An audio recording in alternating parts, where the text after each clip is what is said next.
천천히 우리 합독하겠습니다. 히브리서 11장 24절부터 26절입니다. 시작. 믿음으로 모세는 장성하여 바로의 공주의 아들이라 칭함받기를 거절하고 도리어 하나님의 백성과 함께 고난받기를 잠시 죄악의 날을 누리는 것보다 더 좋아하고 그리스도를 위하여 받는 수모를 애굽의 모든 보화보다 더 큰 재물로 여겼으니 이는 상 주심을 바라봄이라. 아멘. 앉으시기 바랍니다. 여러분, 지난주에는 우리가 요셉의 믿음에 관해서 함께 우리가 생각해 보았습니다. 우리 요셉이 떠나라라고 말하지 않습니까? 가장 어떻게 보면은 잘 나가는 그런 시점에서 가장 번영하고 또 미래가 보장되는 그런 이스라엘 백성들을 애굽에서의 삶의 시점에서 믿음을 가지고 떠나라라고 말을 했습니다. 인간적인 시각과 하나님의 인도하심 사이에는 굉장히 큰 차이가 있다라는 생각을 해보았습니다. 그래서 우리도 신앙 지키기 위해서 버릴 것은 버려야 되고 또 떠날 것은 또 떠나야 한다. 무엇을 우리가 버려야 하는지 잘 판단하자라는 말씀을 드렸습니다. 오늘 이 히브리서 기자는 모세라는 인물로 이제 넘어갑니다. 지난번에 마더스데이 때에 23절을 가지고 모세의 부모님에 관해서 말씀을 드렸고요. 오늘은 그 다음 절로 부터입니다. 믿음으로 모세는 장성하여 바로의 공주의 아들이라 칭함받기를 거절했다. 그래서 도리어 하나님의 백성과 함께 고난받기를 잠시 죄악의 낙을 누리는 것보다 더 좋아했다. 이제 이런 말씀이 나옵니다. 우리가 이 말씀을 보면 한마디로 말씀드려서 모세의 믿음은 정체성을 회복하는 그런 믿음이었다라는 결론이 딱 나오게 되죠. 정체성을 회복하는 믿음이구나. 여러분, 그 모세는 장성할 때까지 바로의 공주의 아들로 살았다라고 성경은 말씀하고 있습니다. 지난주에 영국 엘리자베스 여왕의 즉위 70주년 기념 행사가 있었습니다. 영국 왕실 1000년 동안에 처음 있는 일이라고 하죠. 왕을 70년이나 하였으니까 무려 나흘 동안이나 성대한 축제를 영국 전역에서 그렇게 벌였습니다. 여러분, 우리가 사는 이 21세기, 그죠? 다 개인은 평등하다, 너와 나와 다를 바가 없다라는 어떤 그런 사상이 지배하는 이 21세기에도 왕은 엄청난 예우와 또 존경을 받습니다. 그런데 지금부터 3500년 전 애굽인들에게 있어서 바로 왕은 인간이라기보다는 신입니다. 그 왕족들을 다 그들은 신이라고 신의 아들들이다라고 그렇게 여겼고 믿었습니다. 그러니까 바로의 공주 역시 신의 자손이겠죠. 그러니까 로얄 패밀리라고 말하는데 이 로얄 패밀리가 한 걸음 더 나아가서 디바인 패밀리, 신적 가문이다라는 것이죠. 그러니까 이 애굽 사람들에게도 이 왕의 가문은 정말 하늘같이 높은 사람들이죠. 그와 반대로 그 당시 히브리 사람은 어땠습니까? 그들은 사회적 지위가 이건 인간 취급도 받지 못하는 그런 노예들입니다. 그러니까 바로 왕이 뭐라고 말했습니까? 남자아이가 태어나면 죽여라. 아마 동물도 그런 식으로 취급 안 할 겁니다. 그죠? 그러니까 거의 벌레 수준으로 그렇게 아주 지위가 천한 그런 그저 노동력에 불과한 존재들이었죠. 모세는 이처럼 히브리인으로서는 정말 감히 쳐다볼 수도 없었던 높고 높은 가문의 아들로 자라왔습니다.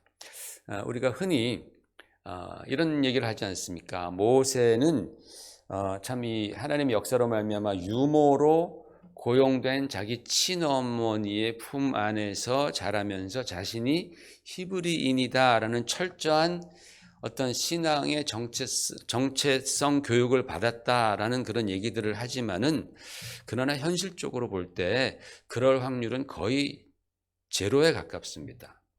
왜냐하면 모세의 엄마가 모세를 자기 품에서 젖을 먹이면서 키우는 시기는 길어야 2, 3년입니다. 길어야 2, 3년. 그 후에는 애굽 황실의 철저한 교육을 받으면서 자라나는 거예요. 여러분 뭐 2살, 3살 때 아무리 무슨 말을 해도 걔가 뭘 알아듣겠습니까? 나중에는 이제 애굽 황실의 가문으로 그 아이로서 애굽의 고도로 발전된 최고의 학문을 배우면서 애굽식 교육을 주입받는 거죠. 그렇기 때문에 모세는 뼛속까지 애굽인이었고 자신은 바로 공주의 아들이라는 엄청난 자부심을 그는 갖고 있었습니다. 그러니까 그러지 않고서 어떻게 감히 나중에 애굽 관리를 그가 죽이지 않습니까? 그런 자기는 나는 왕실 가문의 사람이다라는 생각이 있었다라는 거죠. 그랬던 모세가 어떤 과정인지는 정확하게 성경이 말해주고 있지 않습니다. 뭐 우리는 뭐 10개라는 영화도 보고 이런저런 얘기들을 많이 들어서 상상은 하겠지만, 성경은 모세가 어떤 과정으로 자신이 히브리인이다라는 사실을 그가 알게 되고 깨닫게 되었는지 우리는 잘 몰라요. 그런데 하여튼 그렇게 됐다라는 거죠. 그렇게 되었습니다. 알고 있다가 뭔가를 깨닫게 되는 것은 굉장히 큰 전환입니다. 제가 예전에 스위스에서 그 입양 아들 이렇게 만나고 한글도 가르치고 그럴 때 얘기를 해보면은 자기가 나는 스위스 사람이 아니야, 백인이 아니야 라고 알다가 어느 날 깨닫게 될 때가 있답니다. 내가 진짜 나는 다른 민족 사람이구나 라고 깨달을 때에 그때부터 번민과 방황이 시작된다라는 것이죠. 그러니까 모세도 뭐 알고 있다가 자기가 어느 날 그것을 깨닫게 될 때가 있었을 거예요. 그리고 그렇게 핍박받는 저 사람들이 바로 내 형제 자매 아버지 어머니다라는 사실을 그가 직시하게 된 거죠. 그때부터 그의 마음 가운데는 커다란 번뇌와 고민이 이제 일어나는 거죠. 굉장한 번민 속에 아마 모세는 살았을 겁니다. 그럴 때 모세에게는 크게 2가지 선택이 있었겠죠. 첫 번째로는 나는 혈통적으로는 히브리인이지만은 나는 저들과는 아무 상관이 없는 사람이야. 나는 뼛속까지 난 애굽인이야. 나는 로얄 패밀리야. 나는 애굽 왕자니까 내 특권을 행사하면서 나는 그렇게 살 거야 하고서 그 히브리 민족들을 외면하는 수가 있겠고, 2번째로는 내 정체성은 히브리인이니까 내가 히브리인답게 살아가자. 그러기 위해서 나는 더 이상 왕실의 사람 하지 말자. 내 민족 위해서, 내 정체성 위해서 다 포기하자. 그런 결정이 크게 2가지가 있겠죠. 여기서 모세는 어떤 결정을 내리는가?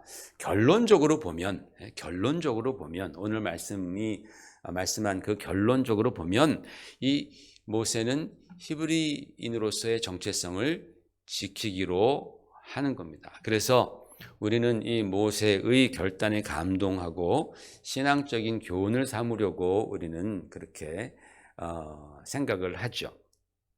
그러나 그렇게 되어가는 과정을 우리는 좀 더 자세히 살펴보고 싶습니다. 이 확실한 것은 이 문제를 가지고 자기의 정체성 싸움을 가지고서 아마 모세는 수천 번, 수만 번도 더 갈등하며 고민하며 그렇게 정말 잠 못 이루는 밤들을 아마 왕실에서 보냈을 것입니다. 그것은 적어도 분명하죠. 그런데 우리가 출애굽기를 읽어보면 이제 그 스토리가 있는 그 출애굽기를 읽어보면 모세가 그런 갈등 속에서 히브리 노예들의 상황들을 살펴보고 있었다라는 것을 알 수 있습니다. 그래서 그 노예들이 자기 민족이 그렇게 노역하는 그런 곳에 가서 자기 형제들을 보는 거죠. 자기 부모들을 바라보는 거죠. 지켜보는 거죠. 그러다가 자기의 형제들이 무고하게 애굽 관리에게 맞는 것을 보면서 막 눈에 막 불이 번쩍하는 거죠. 막 분노하게 됩니다. 그래서 그 애굽인을 쳐 죽였다라고 성경은 말합니다. 성경을 보면 이렇게 써 있습니다. 모세가 좌우를 살펴 사람이 없음을 보고 그 애굽 사람을 쳐 죽여 모래 속에 감추니라라고 그렇게 기록되어 있습니다. 이 말은 이 모세와 애굽 관리가 맞짱을 떴다라는 얘기가 아닙니다. 한판 싸우다가 모세가 힘이 있어서 그를 때려 죽였다라는 말이 아니고, 모세는 자기가 왕실이잖아요. 그 자기의 지위를 이용해서 그 애굽 관리를 아무도 없는 곳으로 불러다 놓고 일방적으로 때려 죽인 거예요.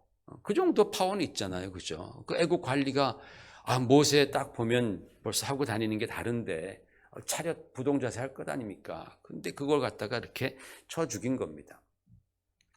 여러분, 제가 오늘 설교에서 나누고자 하는 이 말씀의 핵심은 모세가 자기의 정체성을 깨닫고 내가 히브리인이라는 것을 깨닫고 히브리인처럼 살기로 그가 결정을 했다. 그러기 위해서 그가 공주의 아들로서 누리던 그런 모든 특권을 다 포기했다. 그러므로 우리도 예수님을 따르기 위해서 세상 것을 포기하고 주님만 바라보자. 이런 내용이 아닙니다. 제가 오늘 드리고자 하는 말씀은 그런 내용이 아니다라는 겁니다. 좀 놀랄 수 있겠지만 모세는 사실은 양다리 작전을 펼치고 있었다라는 거예요. 양다리 작전. 겉으로는 자기가 지금 애굽 왕자입니다. 마음으로는 이거 히브리인이 돼야 되나 아니면은 그냥 애굽 왕자로 살아야 되나 갈등이 있는 거예요. 그래서 필요에 따라서 자기의 정체성의 스위치가 일어나는 거예요. 여기 갔다 저기 갔다. 필요에 따라서.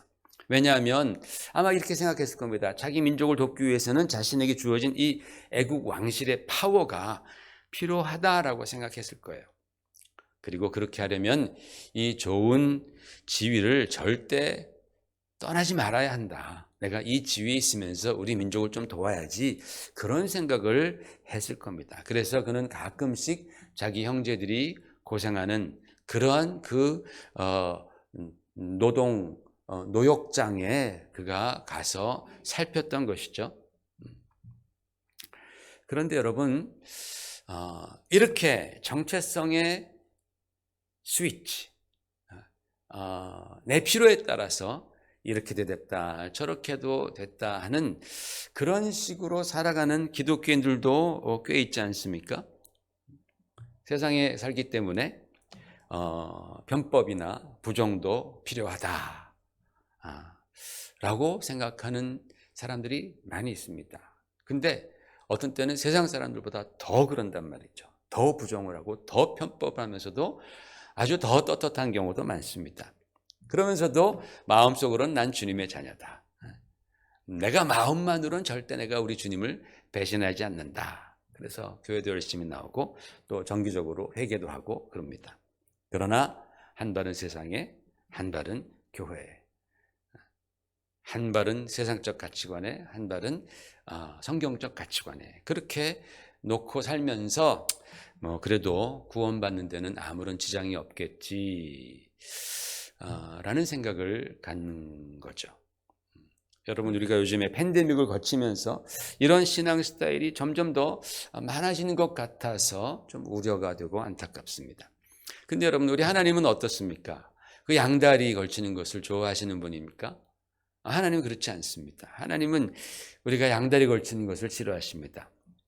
하나님은 혼합하는 걸 싫어하신다 그랬습니다. 그래서 섞는 거를 싫어하세요. 가만히 성경을 읽다 보면 율법에도 섞는 거 굉장히 싫어합니다. 퓨어한 거, 순수한 걸 좋아하는 것이지 이것저것 섞고 양다리 걸치고 이러는 걸 하나님은 참 싫어하십니다. 예수님께서도 제자들에게 이렇게 말씀하셨지 않습니까? 같이 읽어볼까요? 한 사람이 두 주인을 섬기지 못할 것이니 혹 이를 미워하고 저를 사랑하거나 혹 이를 중히 여기고 저를 경히 여김이라. 너희가 하나님과 재물을 겸하여 섬기지 못하느니라 라고 주님 말씀하셨습니다. 또 요한일서 보면은 시작. 이 세상이나 세상에 있는 것들을 사랑하지 말라. 누구든지 세상을 사랑하면 아버지의 사랑이 그 안에 있지 아니하니 라고 말씀하면서 하나님께서는 우리가 이렇게 두 주인 섬기는 거, 막 이렇게 타협하고 섞고 막 이러는 거, 양다리 걸치는 거, 혼합하는 거, 이런 거 하나님은 싫어하신다라고 성경에서 말씀하고 있어요. 어린아이와 같은 신앙이 왜 주님께서 기뻐하시냐 하면 굉장히 순수하잖아요. 걔네들은 도 아니면 뭐 아닙니까? 그런 식으로 우리도 정말 순수한 믿음을 갖기를 원하시는데 세상 살다 보면 참 우리가 양다리 걸친다라는 것이죠. 그래서 모세도 그랬어요. 모세도 그랬습니다. 그래서 하나님께서는 모세가 자신의 입장을 확실히 정할 수 있도록 상황을 만들어 가시는 거예요. 하나님이 만들어 가십니다. 그러니까 모세가 애굽인을 몰래 그렇게 죽이고 나서 그 다음날 히브리인들을 보러 다시 갑니다. 그런데 그 자기 형제들이 막 싸우는 것을 막 말리라고 했을 때에 자기는 그 형제들을 위한다고 생각하면서 말렸는데 그 사람들이 이렇게 말합니다. 야, 네가 어저께 애굽 사람 쳐 죽인 것처럼 우리도 또 죽이려 그러냐? 우리가 네가 한 짓 모를 줄 알아? 라고 그렇게 얘기를 하는 겁니다. 모세는 당연히 아무도 모를 줄 알았습니다. 왜? 좌우를 살펴보고 없었다고 성경은 말씀하고 있어요. 자기는 아무도 모를 줄 알고 그렇게 쳐 죽였는데 히브리인들이 알고 있었다라는 거예요. 여러분, 이게 무슨 말이냐면 이제 모세가 국가 반역자가 되는 것은 시간 문제다라는 겁니다. 노예를 위해서 애굽 사람을 관리를 쳐 죽였다. 이것은 큰 문제가 되는 것이죠. 그러니까 애굽 관리가 히브리 노예들 중에서 죽었다라는 사실이 밝혀지면은 그 불똥이 누구에게 튀겠습니까? 당연히 히브리인들에게 튀겠죠. 그러면 그 대가를 정말 100배, 1000배로 받겠죠. 한 사람 죽었지만 그 마을이 다 죽을 수도 있고 남자들이 다 죽을 수도 있습니다. 엄청난 불똥이 튀겠죠. 그러니까 그런 꼴을 당하지 않으려면 히브리 사람들이 어떻게 하겠습니까? 수사하러 나오면 그들에게 불겠죠. 우리가 아니다. 우리가 죽이지 않고 저 모세가 죽였다라고 반드시 말을 할 겁니다. 우리 형제니까 우리가 감싸주자. 아이고, 아니죠. 그죠? 얼마나 큰 보복이 기다리고 있는데.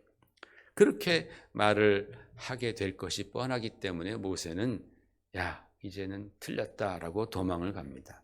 그렇게 해서 모세의 광야 생활이 시작됐다라고 성경은 말하고 있어요. 그가 자발적으로 막 그냥 내가 내 동족을 위해서 내가 모든 것 버리고 포기하리라. 그거 아니에요. 그거 아닙니다. 하나님께서 상황을 몰아가셔가지고 그가 광야로 도망가게 되고 거기서 그는 주님을 만나게 되고 거기서 새 사람이 되는 거예요. 거기서 새 사람이 되어서 그는 정말 민족을 위해서 섬기는 사람이 되어서 돌아오잖아요.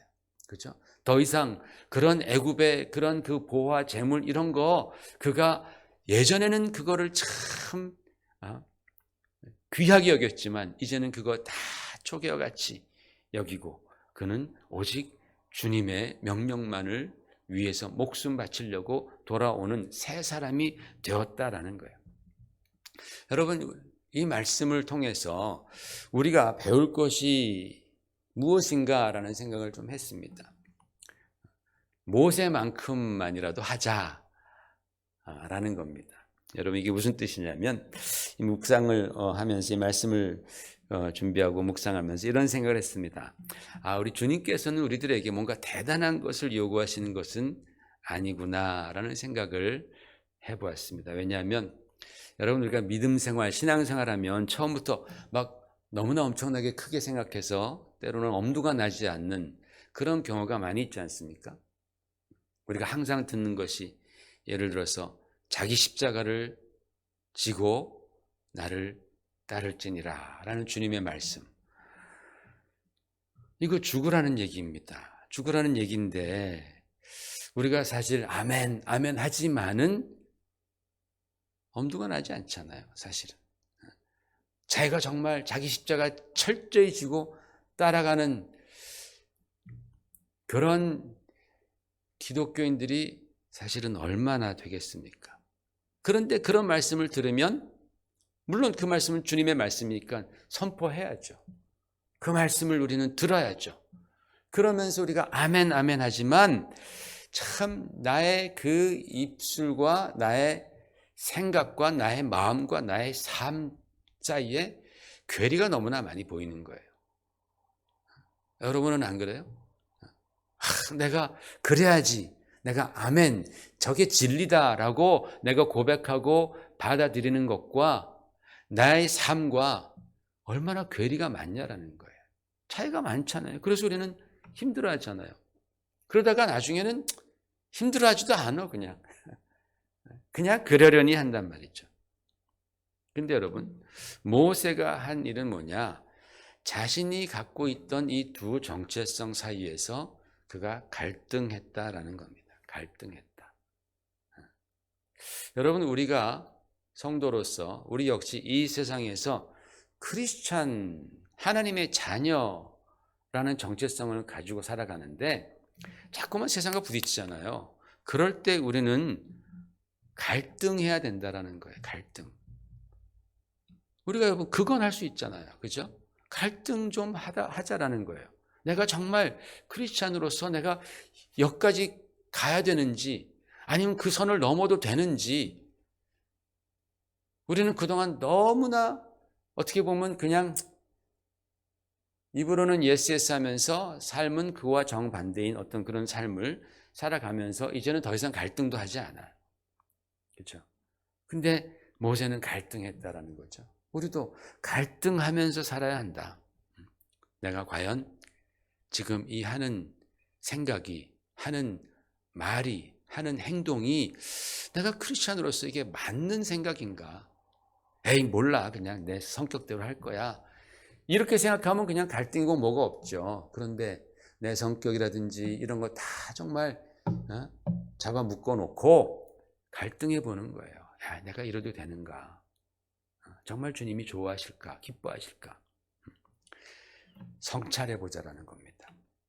여러분, 이게 아무것도 아닌 것 같아도 어떻게 보면 우리가 신앙 성장에 있어서 가장 중요한 것, 주님을 섬기는 데 있어서 가장 중요한 거예요. 왜냐하면 모든 역사가 바로 자기 성찰에서부터 시작되기 때문에 그렇습니다. 갈등한다. 모세가 갈등했던 것처럼 우리도 세상과 내가 크리스찬이라는 정체성 사이에서 갈등을 좀 해보자. 성찰해 보자라는 겁니다. 그런 다음에 모세가 히브리인 형제들을 살피러 가끔씩 나가는 거예요. 가끔씩 나갔어.